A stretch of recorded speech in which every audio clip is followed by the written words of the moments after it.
মৰমৰ ছাত্ৰ ছাত্ৰীসকল, আজি মই তোমালোকক লোট লকাৰৰ বিষয়ে বুজাবলৈ গৈ আছোঁ। লোট লকাৰৰ অৰ্থ হৈছে আজ্ঞাৰ্থক। আজ্ঞাৰ্থক ক্ৰিয়া বুজাবৰ কাৰণে লোট লকাৰ ব্যৱহাৰ কৰা হয়। লগতে মই ইয়াত 5টামান প্ৰশ্ন ৰাখিছোঁ।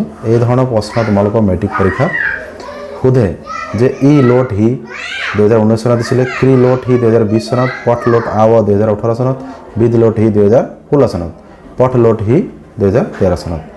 গতিকে তাৰ আগতে আমি এই পুৰুষৰ বিষয়ে জানিব লাগিব। পুৰুষ মানে হৈছে কৰ্তা। প্ৰথম পুৰুষত আমি যিকোনো দিব পাৰিম। ইয়াত মই সহ তৌ তে দিছোঁ। মধ্যম পুৰুষত ফিক্স থাকে আৰু উত্তম পুৰুষতো ফিক্স থাকে।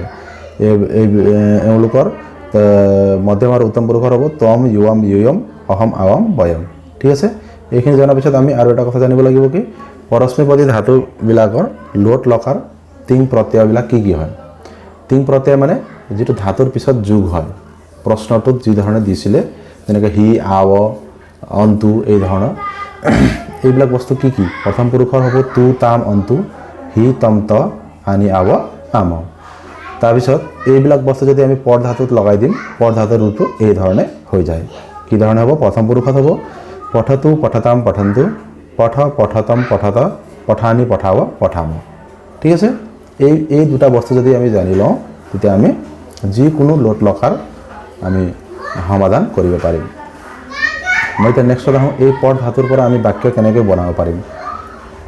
সহ পঠতু, তৌ পঠতাম, তে পঠন্তু, তম পঠ, ইয়ম পঠতম, ইয়ম পঠত, অহম পঠানি, আৱম পঠাব, বয়ম পঠাম।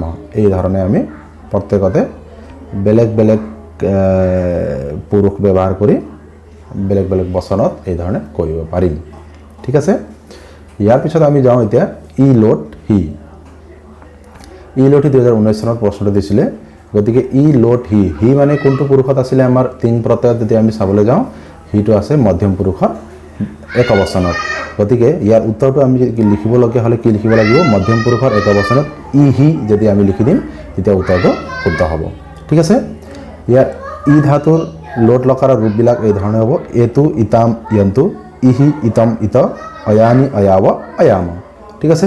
ক্ৰি লোট হি দিছে 2020 চনত।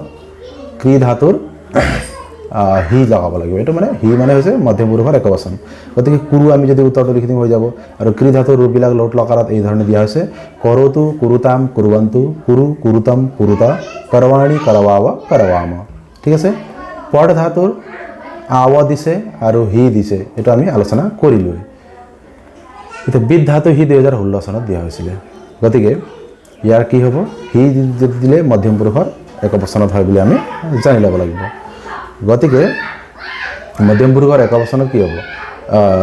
বিদ্বি, বিদ্বিটো ইয়াৰ উত্তৰ হ'ব। গতিকে ইয়াৰ ৰূপবিলাক কেনেকুৱা হ'ব। বিদ ধাতুৰ বেত্তু, বিত্তাম, বিদন্তু, বিদ্বি, বিত্তম, বিত্ত, বেদানি, বেদাৱ, বেদাম। ঠিক এই ধৰণে এইবিলাক মই প্ৰশ্নৰ ওপৰত নাই দিয়া হ'লেও এইবিলাক ইম্পৰ্টেণ্ট হয়। ভূ ধাতু ভৱতু, ভৱতাম, ভৱন্তু, ভৱ, ভৱতম, ভৱত, ভৱানী, ভৱাৱ, ভৱাম। ঠিক এই ধৰণে গম ধাতু আমি লৈছোঁ গচ্ছতু, গচ্ছতাম, গচ্ছন্তু, গচ্ছ, গচ্ছতম, গচ্ছত, গচ্ছানি, গচ্ছাৱ, গচ্ছাম। অধাতু অত্তু, অত্তাম, অদন্তু, অদবি, অত্তম, অত্ত, অদানি, অদাৱ, অদাম। ঠিক আছে।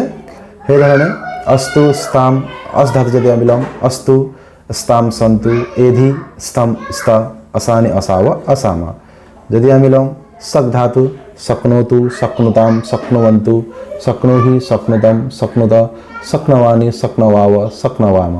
ঠিক আছে। গ্ৰহ ধাতু আমি লৈছোঁ গৃহাতু, গৃহীতাম, গৃহন্তু, গৃহাণ, গৃহীতম, গৃহীত, গৃহাণী, গৃহাৱ, গৃহাম।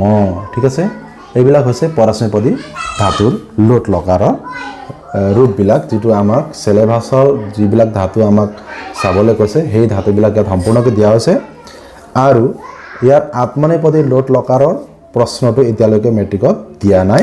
গতিকে সেইটো আমাৰ এতিয়া পঢ়িবলৈও দৰকাৰ নাই। পঢ়ি থ'লে ভাল, কিন্তু এতিয়া পৰীক্ষাৰ কাৰণে আমি প্ৰিপেৰেশ্যন কৰিবৰ কাৰণে আমি আত্মনেপদী ধাতুটো আমি নল'লেও হ'ব। গতিকে আৰু এটা কথা মই তোমালোকক কি ক'ম। প্ৰশ্নটো দিয়ে এই ধৰণে তোমালোকক মই ক'লোঁ যে এই ধৰণে প্ৰশ্নটো দিয়ে আৰু আমি উত্তৰটো সমান চিন দি ই ধাতু লোট হি যদি আমি লিখিবলৈ হ'লে কি লিখিব লাগিব। এতিয়া কি গম পালা তোমালোকে ই হি এই ধৰণে লিখি দিলে হৈ যাব।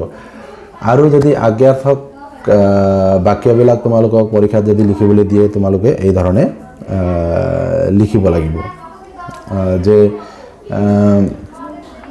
ৰাম যোৱা